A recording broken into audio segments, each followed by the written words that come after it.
네, 원테이크 실패를 했고요. 왜 실패했냐? 청소 시간인데 학생이 들어왔어요. 그래서 청소를 좀 지도를 했어야 됐고, 그래서 실패를 했고, 아무튼 마저 찍어볼게요. 마저. 자, 그림 가는 수평면 위에 회전축의 실로 연결된 소형 로켓이 나타낸 것이다. 이 로켓이 그림 나와 같이 시간에 따라 속력이 변하면서 반지름 100m의 원궤도를 따라 운동하였다. 자, 이 로켓에 대한 설명으로 옳은 것만을 보기에서 있는 대로 고른 것은, 자 봅시다. 자, 얘는 반지름이 100m라는 친구인데 원궤도를 따라서 운동을 할 거예요. 그렇죠? 자, 원궤도를 따라 운동을 할 건데 이 친구가 속력이 점점 빨라졌다가 나중에는 일정하게 될 것이다. 자, 그래서 이 로켓의 운동, 뭐 이 정도만 봐도 딱 보이죠? 자, 그러고 나서 봅시다. 0초에서 t초까지의 로켓의 추진력은 일정하고 t 이후의 추진력은 0이다. 그쵸? 실로 연결된 소형 로켓이기 때문에 구심력의 역할을 누가 해줄 거예요? 실이 해줄 거예요. 실이 해줄 거라서 로켓의 추진력은 전부 다 어디로 갈 수밖에 없다? 얘네들이 빨라지는 방향으로 갈 수밖에 없다. 그래서 0에서 t까지의 로켓의 추진력은 일정할 것이고, 그리고 그 이후에는 없을 것이다. 맞는 거죠. 자, 0초에서 t까지 로켓에 자유하는 실의 장력은 시간에 비례하여 증가한다 라고 되어 있는데, 그 r분의 mv 제곱이 뭐죠? 구심력이에요. 구심력. 아까는 mr 제곱이라면서요. mr 오메가 제곱이랑 r분의 mv 제곱이 똑같아요. 근데 지금 여기서는 속력을 주로 나타내고 있기 때문에 속력에 관한 식으로 나타낸 건데, 지금 v가 일정하게 증가를 하고 있죠. v가 지금 1차 함수로 나타나고 있다 라는 거예요. 그래서 V가 시간에 따른 1차 함수로 나타나고 있다는 것을 이 그래프를 통해서 알 수가 있는데, 얘가 지금 R분의 MV 제곱이 구심력이니까 사실 시간의 1차 함수, 그러니까 시간에 비례하여 증가하는 건 아닐 것이다. 어디에 비례할 거다? 시간의 제곱에 비례할 것이다. 그 다음 t 이후 로켓의 구인가속도의 크기는 1m/s 제곱이다. t 이후에 로켓의 구신가속도를 구하래요. 속력은 v는 10m/s 제곱이죠. 10m/s. 그래서 r분의 mv 제곱을 구하면은 100m 분의 질량이 나와 있나요?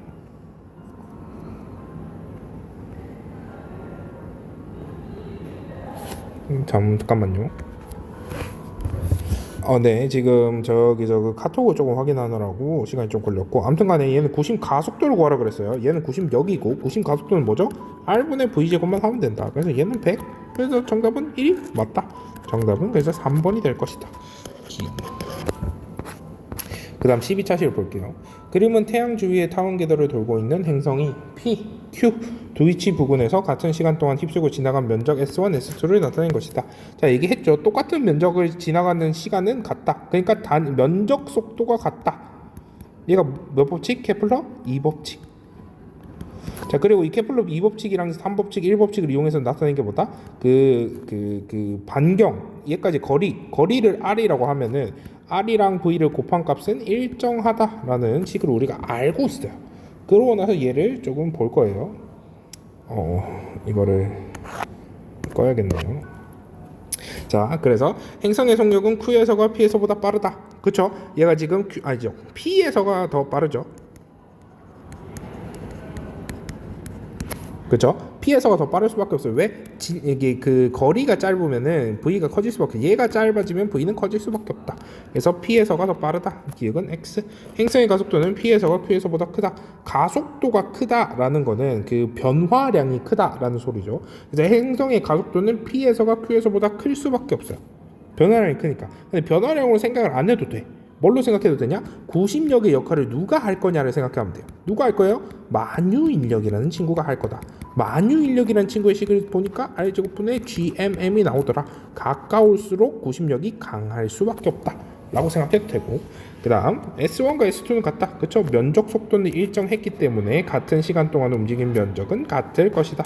4번이 되겠네요. 자, 그 다음 얘는 이제 케플러 3법칙 문제인 것 같죠. 다른 궤도 반지름으로 공전하고 있는 A, B를 나타낸 건데, A와 B가 있는 직선이 t초 동안 휩쓴 면적은 각각 행성의 전체 공동궤도 면적의 5분의 1과 40분의 1이었다. 자, 그래서 여기서 착각하면 안 되는 게, 얘 5분의 1, 40분의 1이니까 뭐 이제 8배 차이 나겠네. 약간 이런 느낌으로 계산하면 안 되고, 그 행성이라고 하는 애랑 태양이랑 휩쓸고 지나가는 면적이 행성이 똑같을 때 일정한 거예요. 행성이 똑같을 때. 얘는 지금 행성이 몇 개예요? 2개죠.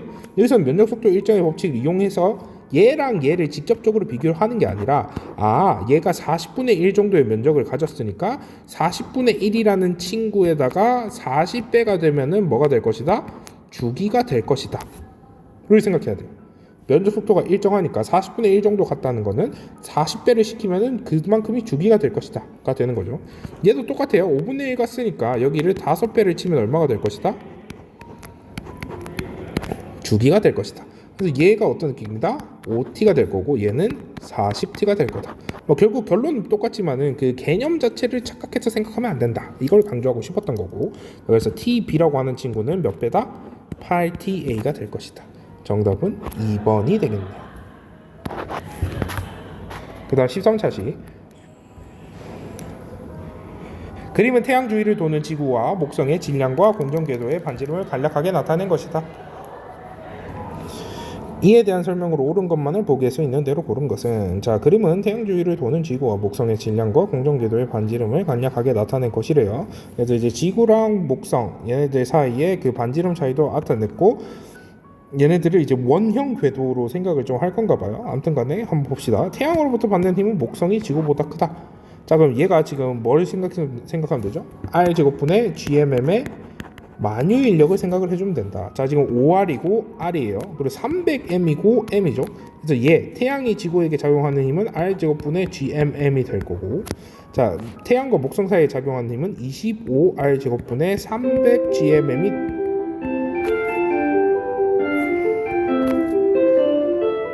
될 것이다. 그래서 목성이 받는 힘이 더 클 수밖에 없죠. 구심 가속도의 크기는 지구가 목성보다 크다. 구심 가속도의 크기가 이꼴 뭐예요? 만유 인력의 크기가 될 거기 때문에 만유 인력 크기 아니라 구심력이 만유 인력이 될 거예요. 그렇죠? 그래서 여기를 또 한 번 더 뭘로 나누면 돼? 그걸로 나누면 돼. 그 뭐냐 질량으로 행성의 질량으로 나누면 돼요. 행성의 질량으로 나누면 어떻게 돼요? 얘는 25R 제곱분의 GM이 되는 거고 얘는 R 제곱분의 GM이 되는 거죠. 누가 더 크다? 얘가 더 클 수밖에 없다. 지구가 목성보다 크다.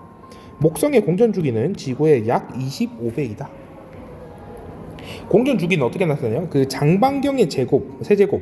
그러니까 이 A 세제곱이 뭐에 비례한다? T의 제곱에 비례한다. 이걸 이용해서 나타내면 되죠. 지금 R이 몇 배예요? R 세제곱은 이제 T Earth의 제곱이 될 건데 이 친구 5니까 125의 세제곱은 뭐랑 비례한다? 목성의 제곱이랑 비례한다. 가 되는 거죠. 자 그럼 얘는 똑같이 여기다가 125 곱하고 125를 곱하면은 똑같은 식이 될 건데 결국 125T의 제곱이랑 뭐랑 똑같다? T 목성의 제곱이랑 똑같다. 결국 T2에다가 뭐를 곱하면 5루트 5를 곱하면은 T 목성이 될 것이다. 결국 목성의 공전 주기는 지구의 공전 주기의 약 5루트 5배이다가 되겠네요. 정답은 기역 니은 3번. 계속 합시다. 인공위성 AB가 반지름 R, 2R인 원 궤도를 따라 등속 운동하고 있다. B의 주기는 A 주기의 몇 배인가? 자, 질량이 같은 인공위성 AB라고 했어요. 자, B의 주기랑 A의 주기를 비교하기 위해서는 뭐를 구해야 되죠? 일단 뭘 구해요? 그냥 그걸 하면 되겠죠. 조화 법칙을 사용하면 되겠죠. R에서 2R로 갈 건데 얘네들은 TA의 제곱이라고 얘는 그러니까 얘의 세제곱, 얘는 8R의 세제곱은 TB의 제곱에 비례할 것이다. 그래서 8TA의 제곱은 TB 제곱이랑 같을 것이고 TA는 2 루트 8TA는 TB가 될 것이다. B의 주기는 A의 루트 8배이다. 라고 문제를 풀면 됩니다. 자, 그 다음으로 넘어가 봅시다. 자, 드디어 이제 반이 지났네요. 그 다음 반으로 가봅시다. 자, 그림과 같이 오른쪽으로 진행하는 버스 안에서 연직 방향의 일정한 각 세타만큼 왼쪽으로 기울어진 손잡이를 버스 안에서는 영희가 짐에서는 철수가 관찰하고 있다. 자, 얘는 이제 관성력에 관한 내용이죠. 관성력은 어디서 봐야 된다? 비관성 좌표계에서 봐야 된다. 비관성 좌표계는 이제 가속하는 좌표계에서 본다는 얘기죠. 그러니까 가속하는 좌표계에서 보면은 관성력이 존재할 거고, 가속하지 않는 좌표계에서 보면은 관성력은 존재하지 않을 것이다. 이 내용을 얘기하는 거예요. 자, 그럼 0이 이 친구가 봤을 때 이 친구는 뭘 받고 있다? 가속력을 받고 있겠죠. 철수가 봤을 때는 관성력을 받아요, 안 받아요? 안 받아요. 자, 그걸 볼 거예요. 버스는 가속도 운동을 한다. 그렇죠. 옆으로 쏠린다는 것은 가속도 운동을 해가지고 관성력을 받고 있을 것이다에 대한 내용이고, 영희가 관찰하면 손잡이는 버스에 대해 정지해 있는 것으로 보인다. 그렇죠. 같이 움직일 거기 때문에 정지해 있는 것처럼 보이고, 철수가 관찰하면 손잡이의 관성력이 작용하여 가속도 운동을 하는 것처럼 보인다. 아니죠. 철수는 관성 좌표계에 있기 때문에 이 친구의 관성력이 작용하는 걸 알 수가 있다 없다? 없다라고 했어요. 그래서 정답은 3번. 자, 연직방으로 설치된 원궤도상 PQ를 지나가는 모습을 나타낸대요. 자, 이 친구는 이제 어떻게 구심 가속도를 받고 있을 건데, 구심 가속도에 반대되는 방향으로 뭐를 받을 거다? 관성력, 즉 관성력의 종류 중 하나인 원심력을 받고 있을 거다. 자, 그거에 대해서 생각을 하면 됩니다. P점과 Q점에서 중력의 방향은 반대이다. 중력은 항상 아랫 방향으로 작용하죠? 아니죠. P점에서 사람들에게 중력의 반대 방향으로 관성력이 작용한다. 그쵸? 관성력의 방향이 위가 될 겁니다. 왜? 이쪽 방향, 그러니까 이 아래쪽 방향이 관성력의 방향, 관성력이래. 구심력의 방향이 될 거니까. 구심력의 방향 항상 어디? 원의 중심 방향. 그래서 얘가 원심력이니까 원심력 이꼴 관성력은 어디로 작용할 거다? 위로 작용할 거다. P점에서 Q점을 지날 때 몸이 더 가벼워지는 것을 느낀다. 자, Q점을 지날 때 몸이 가벼워지는 것을 느낀다. 이거가 맞을까요? 아니죠. P점을 지날 때 몸이 가벼워짐을 느끼겠죠. 왜냐하면 관성력이 중력을 어떻게 하겠다? 이기는 방향. 그러니까 중력 방향이 아랫 방향이고 관성력이 윗 방향이면 어떻게 작용할 거다? 관성력이 중력을 상쇄시켜주는 방향으로 작용을 할 것이다. 그러면 몸이 더 가벼워진다고 느끼겠죠. 그래서 P점에서 가벼워지는 거고, Q점에서는 어떻게 돼요? 관성력 방향이 중력과 조금은 다르지만 아무튼 간에 무거워지게 느낄 거예요. 조금 다르지만 중력한테 힘을 가해주는 방향, 그러니까 힘을 좀 더해주는 방향으로 작용을 할 거기 때문에, 그래서 정답은 2번이 될 것이다. 오케이? 자, 그러고 가봅시다. 계속. 그림과는 지표면의 엘리베이터 안에서 나는 우주선 안에서 몸무게를 측정하는 철수를 나타낸 것이다. 엘리베이터는 가속도 g로 연주 위로 올라가고 있고, 우주선은 중력이 작용하지 않는 우주 공간에서 가속도 g로 운동하고 있다.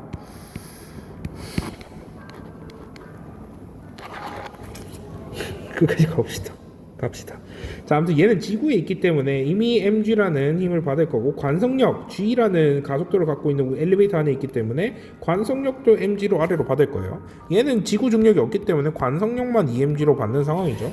자, 가나에서는 구별할 수 있다 없다? 없다. 등가 원리에 의해서 철수의 몸무게는 emg로 측정된다. 가나에 일어나는 물리적인 현상은 같다. 얘가 등가 원리에 대한 내용이었어요. 그렇게까지 뭐 이렇게 고민할 필요는 없고, 구별할 수 없다가 맞죠? 구별할 수 없다. 아무튼 간에 일단 가봅시다. 가에서 다와 같이 철수가 엘리베이터 타고 올라가는데 정육지인 지표면에서 철수의 몸무게는 오메가 있다. 오메가 W이다. 각각의 엘리베이터 안에서 측정한 철수의 몸무게를 옳게 짝지은 것은, 그러니까 mg 이꼴 W라는 거잖아요. 자, g라는 거를 가정할 거고, 지표면도 있으니까 얘한테 가해지는 거는 mg에다가 관성력 mg까지 더해서 총 몇? 2mg. 근데 얘가 그래서 어떻게 표현된다? EW로 표현이 될 것이다. 그죠? 그래갖고 이 친구는 EW. 그래서 2번, 3번, 5번 중에서 우리가 정답을 찾으면 되는 거다. 자, 그 다음 걸 볼게요. 그 다음 거. 지표면에서 그냥 등속으로 운동을 하고 있다. 그럼 관성력은 받지 않겠죠? 그래서 받는 힘은 mg만 있을 거고, W를 받을 것이다. 예. 뭐야, 끝이야? 얘 어차피 등가 올리니까 mg를 받겠죠? 그래서 W가 맞습니다. 그래서 정답은 2번. 자, 얘도 봅시다. 얘 그림과는 화살표 방향으로 등가속도 운동을 하는 우주선 안에 관찰자 A가 별빛을 관찰하는 모습을 나타낸 것이다. 나는 정지한 우주선 안에 관찰자 B가 태양 근처를 지나온 별빛을 관측하는 모습을 나타낸 것이다. 태양이 얘를 이제 꺾이게 만들 거죠. 태양이 이렇게 진행하는 거를 꺾이게 만들어서 시공간의 휘어짐이고 얘는 점점 빨라지는 그거기 때문에 이렇게 살짝 휘어가지고 들어갈 거다. 뭐 이런 내용이에요. 자, 우주선의 가속도가 클수록 P와 P' 차이가 크다. 그쵸? P'이 뭐예요? 얘가 원래 이렇게 들어왔어야 될 애가 이렇게 꺾여서 들어왔기 때문에 이 그 사람의 눈은 꺾이는 거를 생각을 못하기 때문에 직선으로 왔다고 생각하고 여기 있다는 건데 얘가 더 빠른 가속도를 가졌으면 들어왔다가 더 많이 꺾이겠죠. 그럼 얘는 어디 있을 거라 느낀다? 뭐 이런 데 있을 거라고 느끼겠죠. 태양의 중력은 Q에서 오는 별빛을 휘어지게 한다. 그렇죠? 관성력이 작용하는 공간에서 빛은 직진한다? 아니죠. 관성력이 작용하면은 빛은 휘어질 겁니다. 중력이라고 하는 친구는 빛을 휘어지게 만들 건데 지구 중력 정도 되는 약한 중력은 그렇게 많이 휘게 만들지 않기 때문에 우리가 크게 관찰을 못하는 건데 뭐 아무튼 간에 관성력은 빛을 휘게 만들 것이다. 계속 갑시다. 그 다음 9번. 표는 구형인 두 천체 A와 B의 질량과 반지름을 나타낸 것이다. 탈출 속도에 대한 설명. 탈출 속도 안 나온다고 그랬죠. 오, 드디어 제 봅시다. 이 친구 제 거고 그 다음 거 봅시다. 자, 그림과 같이 질량 1kg인 물체의 경사각이 30도인 마찰이 없는 빗면에 따라 일정한 속력으로 20m를 끌어올렸대요. 물체에 작용한 힘이 물체의 한 일은 뭐 생각해야 된다고 했어요? 높이차만 생각하면 된다 그랬죠. 20m 여기가 20m래. 20m고 30도래요. 높이차 몇 미터? 10m. 그래서 MGH를 고려할 때 여기에다가 뭐만 고려하면 된다? 높이차만 고려하면 된다. 10m의 높이차가 났으니까 질량은 1kg이고 G는 10이라 그랬으니까 10 곱하면 정답은 3번이 될 것이다. 그렇죠? 기억나죠? 그 다음 거. 마찰이 없는 수평을 위해 정지해 있는 4kg을 60도의 각도로 10N의 일정한 경로로 10m 이동시켰대요. 자, 얘 구할 때 어떻게 구해요?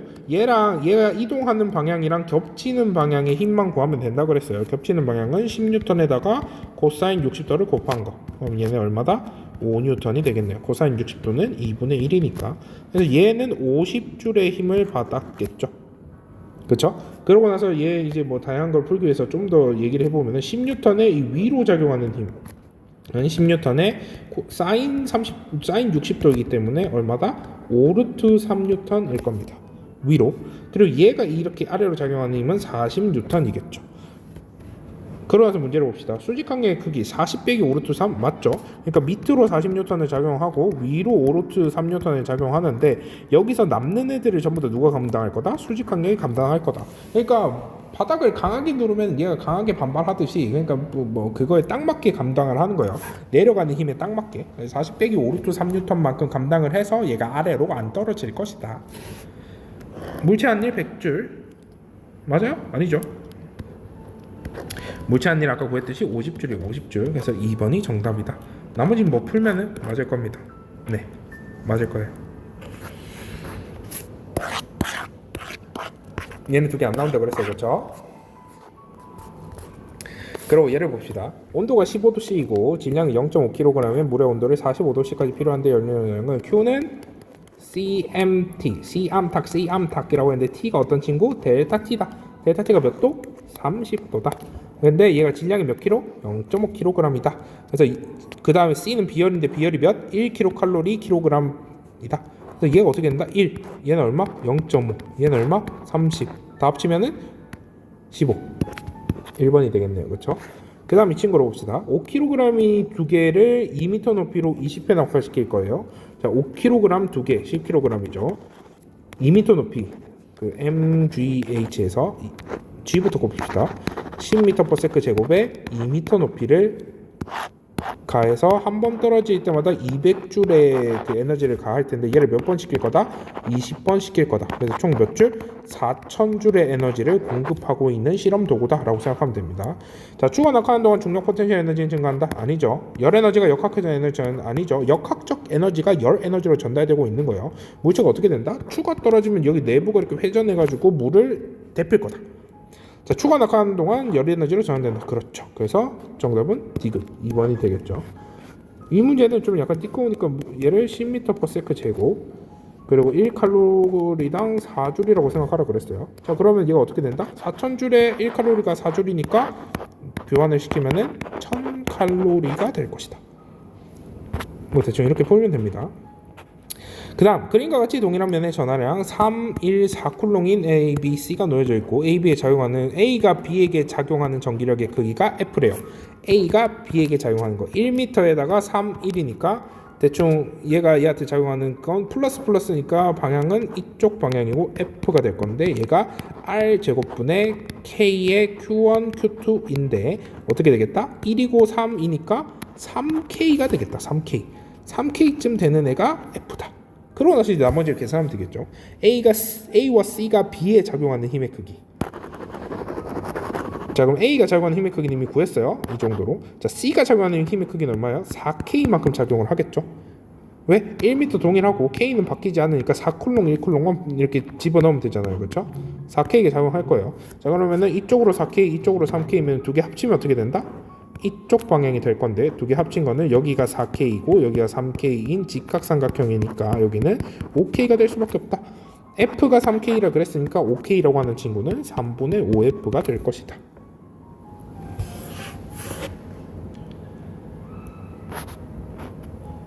그 다음 전기력선 관련 내용인데 전기력선은 안 된다고 했죠? 그렇죠? 했나? 지금 하는 걸로 안 나옵니다. 자, 그 다음 전자기 유도에 대한 식입니다. 정전기 유도. 가와 나는 물질 A, B의 마이너스로 대전된 대전체를 가까이 했을 때 전하의 부분 상태를 갖다 대는 것이다. 자, 마이너스로 대전체를 가까이 했더니 마이너스의 전자가 이렇게 자연스럽게 이동했네. 자유롭게 이동하는 건 도체. 이렇게 묶여있네. 무도체, 절연체가 된다고 했어요. A는 도체, 유전분극 현상. A와 B의 모두 대전체가 끌어당기는 게 작용한다. 얘는 그냥 이제 외우는 거였죠. 자, 얘도 이제 똑같아요. 플러스를 갖다 대면은 이쪽으로 이제 마이너스가 유도되고 이쪽은 상대적으로 플러스가 되겠죠. 그러고 나서 얘를 이렇게 딱 뗄 거예요. 이렇게 떼면 어떻게 돼요? 얘는 마이너스로 대전이 되어 있을 거고 얘는 플러스로 대전이 되어 있을 것이다. 맞나? A, B를 접촉시킨 상태는 어쩌고 그죠? 이런 상황에서 옳은 설명만을 보기 위해서 있는 대로 고른 것은 이라고 물어봤어요. 자, 가에서 B와 유리막대에 작용하는 전기적인 인력, 그쵸? 얘를 가까이 갈 거 되면 그 정전기 유도상 전기적 인력밖에 없다고 했어요. 청력은 작용할 수가 없다. 자, A는 마이너스 전하를 띈다? 아니죠. 플러스 전하를 띄고 있어요. A와 B 사이에는 전기적 인력이 작용한다? 맞아요. 정답은 4번이 되겠네요.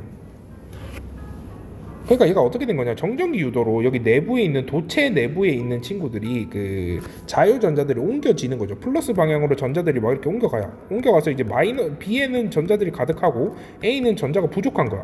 상대적으로 얘는 플러스를 띄고 얘는 마이너스를 띄는 거겠죠. 그 상태에서 이렇게 떨어뜨려 놓은 거예요. 떨어뜨려 놓으면은 아무리 도체라도 이 공기 중을 뚫고 전자가 지나갈 수 없기 때문에 마이너스 플러스로 대전이 되어 있을 것이다. 그 다음 거 봅시다.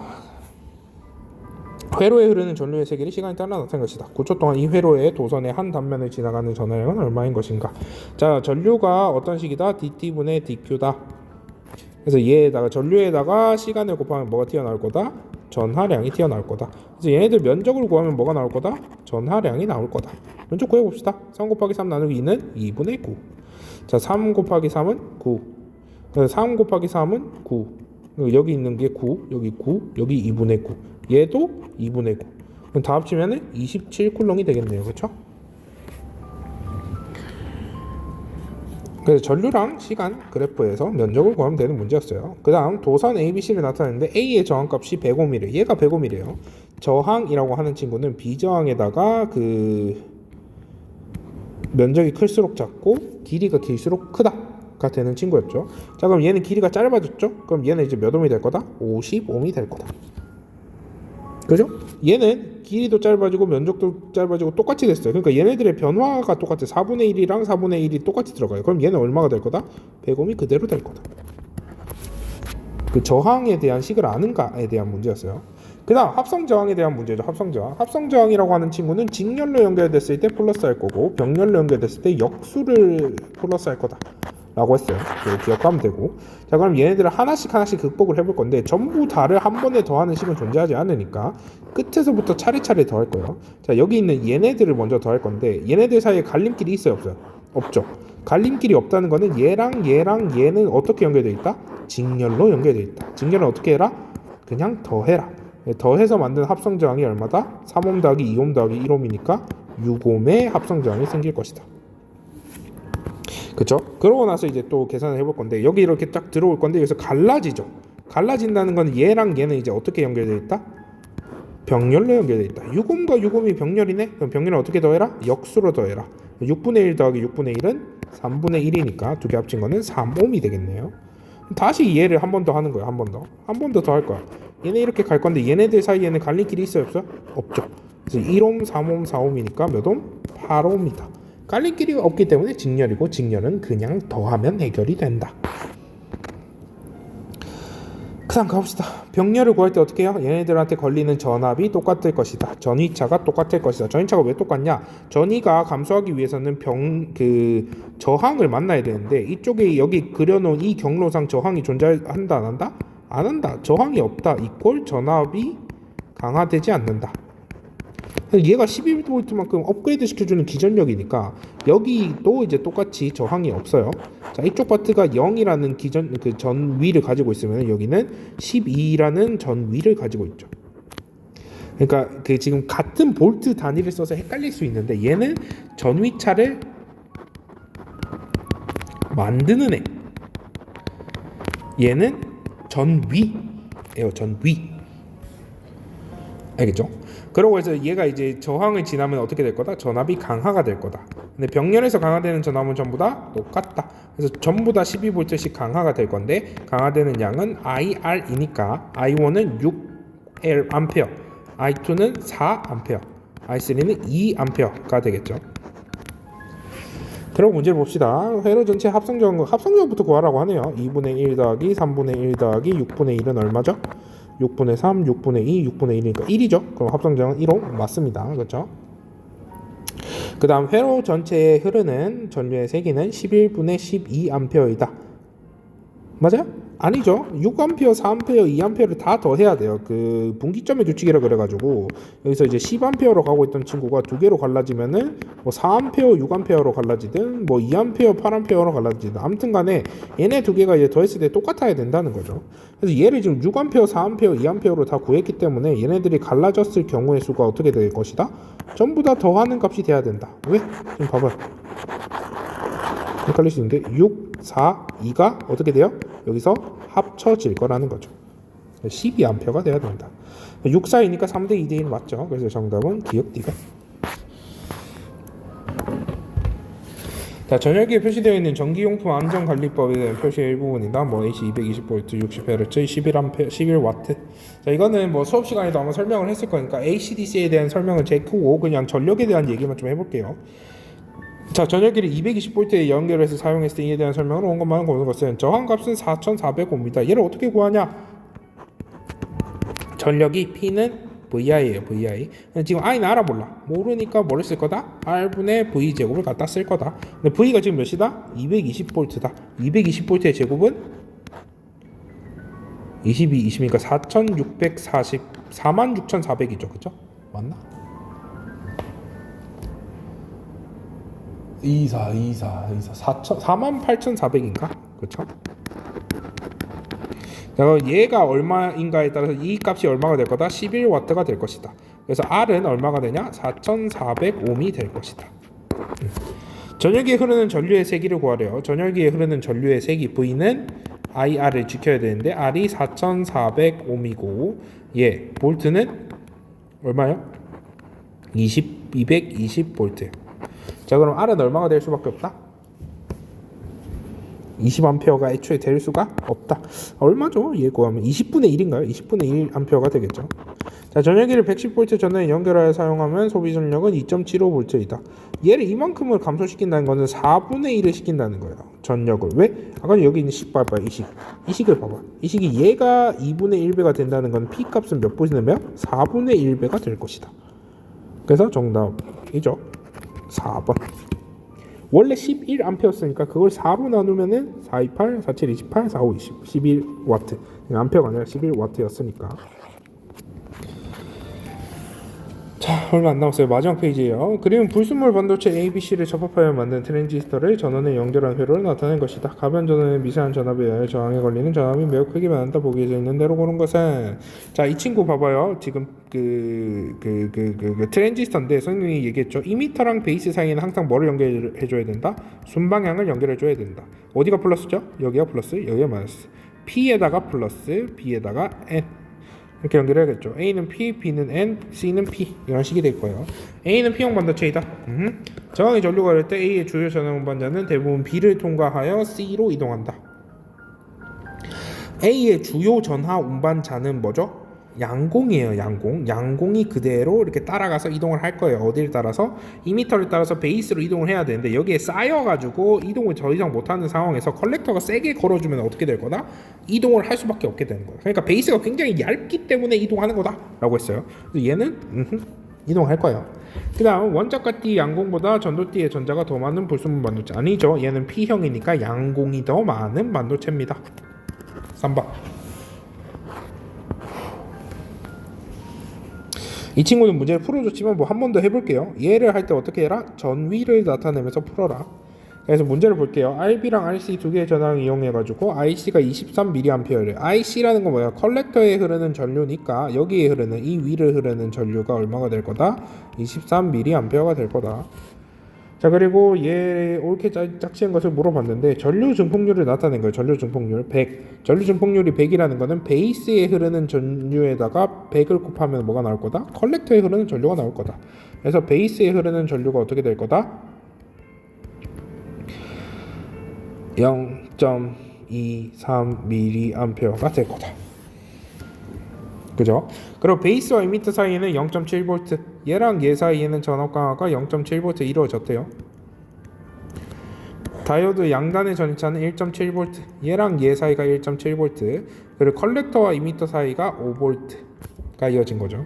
자, 그러고 나서 얘가 이제 몇 볼트가 되냐? 여기를 0V라는 전위로 삼을 거예요. 0V를 삼으면은 이렇게 쑥 올라갔을 때 여기가 몇 볼트가 되냐? 9V가 돼야 돼. 왜? 기전력이 9V라는 전위를 점핑 시켜줄 거니까, 만들어줄 거니까, 전위차를 만들어줄 거니까. 얘는 아까도 얘기했듯이 얘는 전위고 얘는 전위차를 만드는 애라고 했어요. 그래서 0V였던 전위차를 9V만큼 만들어줬다. 그래서 위에는 9V가 될 건데 우연히도 여기서 저항을 만났죠. 저항을 만났는데 여기서 얼만큼 감소될 거냐? 전압 강화, 전류에다가 저항 곱한 거 RC만큼 감소를 할 건데 얘가 얼마가 돼야 되냐? 2.3V가 돼야 되는 거죠. 왜? 여기서 2.3V가 떨어지면은 얘랑 얘를 합쳐서 뭐가 된다? 9V가 떨어질 거기 때문에 그렇다. 2.3 더하기 1.7은 4 더하기 5는 9가 되는 거죠. 근데 IC가 아까 얼마라 그랬냐? 23에다가 10의 마이너스 3승을 곱한 친구가 IC였어요. 그래서 RC는 100옴이다 가 되겠죠. 그 다음 이제 IB에 대한 내용을 구할 건데 얘도 똑같아요. 여기 밑에가 0V니까 위에는 몇 볼트? 3V가 될 것이다. 근데 여기서 얼마 떨어졌는지 모르겠지만 얼마를 떨어지고 나서 0.7V를 덜 떨어졌더니 0으로 돌아올 것이다. 그래서 얼마가 떨어졌냐? 2.3V가 떨어질 것이다. 2.3V. 그래서 얘도 똑같아요. 2.3V가 떨어진 게 IB, RB를 곱한 게 2.3V가 돼야 되는데 아까 전에 IB가 얼마나 그랬으니까 0.23에다가 mA니까 23 곱하기 10의 마이너스 5승 암페어인 거죠. 얘가. 그래서 RB는 얼마다? 10,000옴. 10kΩ이 되겠네요. 정답은 3번이 될 것이다. 그 다음 빠르게 갑시다. 빠르게. 자, 12차시 볼게요. 전기 용량이 0.1페롯이고 금속판 간격이 5cm인 평형판 축전기에 10V의 전압이 걸려있다. 이 상태에서 0.1쿨롱인 양전화를 A의 바로 옆에 놓았다. 이에 대해 옳은 설명을 보기 위해서 있는 대로 고른 것은, 자, 축전기가 완전히 충전되었을 때의 전압을 어떻게 구한다? Q는 CV로 구할 것이다. C가 몇이고? 0.1이고 V가 10이니까 Q는 1쿨롱 맞죠? A와 B 사이의 전기장애세는 200Vm이다. 전기장애 어떻게 구해요? V는 ED로 구할 건데 아까 전에 여기 얘가 전기장애죠. V는 10V니까 10V는 E 곱하기 D가 몇이래? 5cm 0.05m일 것이다. E는 200V/m가 될 수밖에 없다. 얘도 맞죠? 양전화가 받는 전기력의 크기 어떻게 구해요? F는 QE니까 얘가 이제 100이니까 Q가 얼마냐? 얘가 그 0.1이었죠. 그럼 F가 받는 힘의 크기는 100이 아니라 200이었죠. 20N이다. 아니죠. 정답은 3번. 수식들만 다 쓰면 되는 문제였어요. 또 봅시다. 극판의 면적이 S고 간격이 D인 평행판 축전기를 전압이 V인 전원에 연결한 모습을 나타낸 것이고, 나는 극판의 면적이 ES이고 간격이 ED인 평행판 축전기를 전압이 2V인 전원에 연결한 모습을 나타낸 것이다. 완전히 축전된 축전기의 전하량이 할 때 Q가 돼 나는 Q가랑 Q나, 그러니까 이제 축전기의 전하량을 물어본 거예요. 전하량 Q는 CV니까 C랑 V를 구별해가지고 Q를 구하면 되겠죠. 자, 근데 C를 구하는 식이 뭐였어요? 입실론 D분의 A. 자, 얘는 D분의 S가 되죠. 얘는 뭐예요? 2D분의 ES예요. 결국 얘네 둘은 사실 뭐가 똑같다? 전기 용량이 같다. 근데 지금 볼트가 어떻다? 2배다. 나에 걸린 게 2배가 될 수밖에 없다. 2번이 되는 거예요. 그 다음 문제. 이 문제는 조금 어렵게 풀 수밖에 없는 문제인데, 지금 여러 가지의 축전기가 있고 A에다가 유전체를 집어넣는 상황이에요. 유전체를 집어넣으면은 CA 값이 증가를 할 거다 라는 거고, 이렇게 했을 때 전하량 같은 게 어떻게 바뀔 것인가를 물어본 거예요. 자, 그럼 여기서 이제 우리가 알 수 있는 걸 좀 정리를 좀 해볼게요. 정리를. 자, V라는 칭은 바뀌어요? 안 바뀌어요? 안 바뀌죠. 일정.